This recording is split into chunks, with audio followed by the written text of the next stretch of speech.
ലോകത്തിലെ ഏറ്റവും വലിയ തീർത്ഥാടനമായ മഹാകുംഭമേള ഉത്തർപ്രദേശിലെ പ്രയാഗ്രാജിൽ ആരംഭിച്ചിട്ട് ദിവസങ്ങൾ പിന്നിട്ടു. മഹാകുംഭമേളയിൽ പങ്കെടുക്കാനെത്തിയ സന്യാസിമാരിൽ പലരും പ്രത്യേകതകൾ കൊണ്ട് ഇതിനകം ശ്രദ്ധ നേടിക്കഴിഞ്ഞു. ലോകത്തിൻ്റെ പല ഭാഗത്തു നിന്നുള്ള പല വെറൈറ്റി സ്വാമിമാരാണ് ഈ കുംഭമേളയ്ക്ക് എത്തുന്നത്.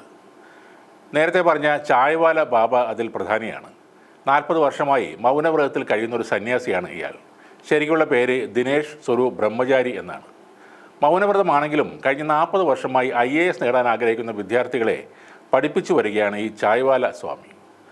40 വർഷമായി ആഹാരം പൂർണ്ണമായി ഉപേക്ഷിച്ച് അദ്ദേഹം ജീവൻ നിലനിർത്തുന്നത് ദിവസേന 10 ഗ്ലാസ് ചായ കുടിച്ചാണ്. കുംഭമേളയിൽ എത്തുന്ന മറ്റൊരു ഐറ്റമാണ് അനാജ് വാല ബാബ. ഉത്തർപ്രദേശിലെ സോൻഭദ്ര ജില്ലയിൽ നിന്നുള്ള ഇയാൾ സ്വന്തം തലയിൽ കൃഷി നടത്തുകയാണ്. അമർജിത്ത് എന്നാണ് യഥാർത്ഥ പേര്. ഈ കഴിഞ്ഞ 5 വർഷമായിട്ടാണ് അദ്ദേഹം തലയിൽ കൃഷി ചെയ്യുന്നത്. ഗോതമ്പ്, കടുക്, കടല എന്നിവയാണ് പ്രധാനമായും സ്വന്തം തലയിൽ കൃഷി ചെയ്യുന്നത്.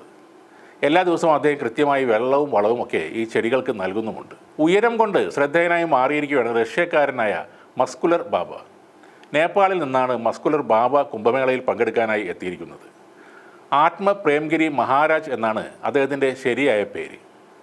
കഴിഞ്ഞ 30 വർഷമായി സനാതന ധർമ്മം സ്വീകരിച്ച് ഹിന്ദു മതത്തോട് ചേർന്ന് നിൽക്കുന്ന റഷ്യക്കാരനാണ് ആത്മ പ്രേംഗിരി മഹാരാജ്. ഒരു അധ്യാപകനായിരുന്ന അദ്ദേഹം ജോലി ഉപേക്ഷിച്ച് ആത്മീയതയിലേക്ക് പ്രവേശിക്കുകയായിരുന്നു. ഇദ്ദേഹത്തിൻ്റെ ഉയരം 7 അടിയാണ്. മസ്കുലർ ബാബ രുദ്രാക്ഷമാല അണിഞ്ഞ് കായു വസ്ത്രം ധരിച്ചു നിൽക്കുന്ന ചിത്രങ്ങളും വൈറലായി മാറിയിട്ടുണ്ട്. പലരും അദ്ദേഹത്തെ പരശുരാമൻ്റെ ആധുനിക അവതാരം എന്നാണ് വിശേഷിപ്പിക്കുന്നത്. അതുപോലെ മറ്റൊരു സന്യാസിയും കുംഭമേളയിൽ ശ്രദ്ധ ആകർഷിക്കുന്നുണ്ട്. എയ്റോസ്പേസ് എഞ്ചിനീയർ ആയിരുന്ന ഹരിയാന സ്വദേശി അഭി സിംഗ് അറിയപ്പെടുന്നത് IIT ബാബ എന്നാണ്. അദ്ദേഹവും വളരെ ഉയർന്ന ജോലി ഉപേക്ഷിച്ച് ആത്മീയതയിലേക്ക് വന്ന ആളാണ്. പ്രയാഗ്രാജിലെ കുംഭമേളയിൽ പങ്കെടുക്കുന്ന മറ്റൊരു അവതാരമാണ് രമേഷ് കുമാർ മാഞ്ചി എന്ന കാൻഡേവാല ബാബ. കൂർത്ത മുള്ളിനുള്ളിൽ കിടന്നാണ് അദ്ദേഹത്തിൻ്റെ ശ്രദ്ധ ആകർഷിക്കൽ. തൻ്റെ ശരീരത്തിന് ഇത് ഗുണം ചെയ്യുന്നുവെന്നും ഒരിക്കലും ഈ മുള്ളുകൾ തന്നെ വേദനിപ്പിക്കില്ലെന്നും അദ്ദേഹം പറയുന്നു. എനിക്ക് കിട്ടുന്ന ദക്ഷിണയുടെ പകുതി ഞാൻ സംഭാവന ചെയ്യുകയും ബാക്കി എൻ്റെ ചെലവുകൾക്കായി ഉപയോഗിക്കുകയും ചെയ്യുന്നു.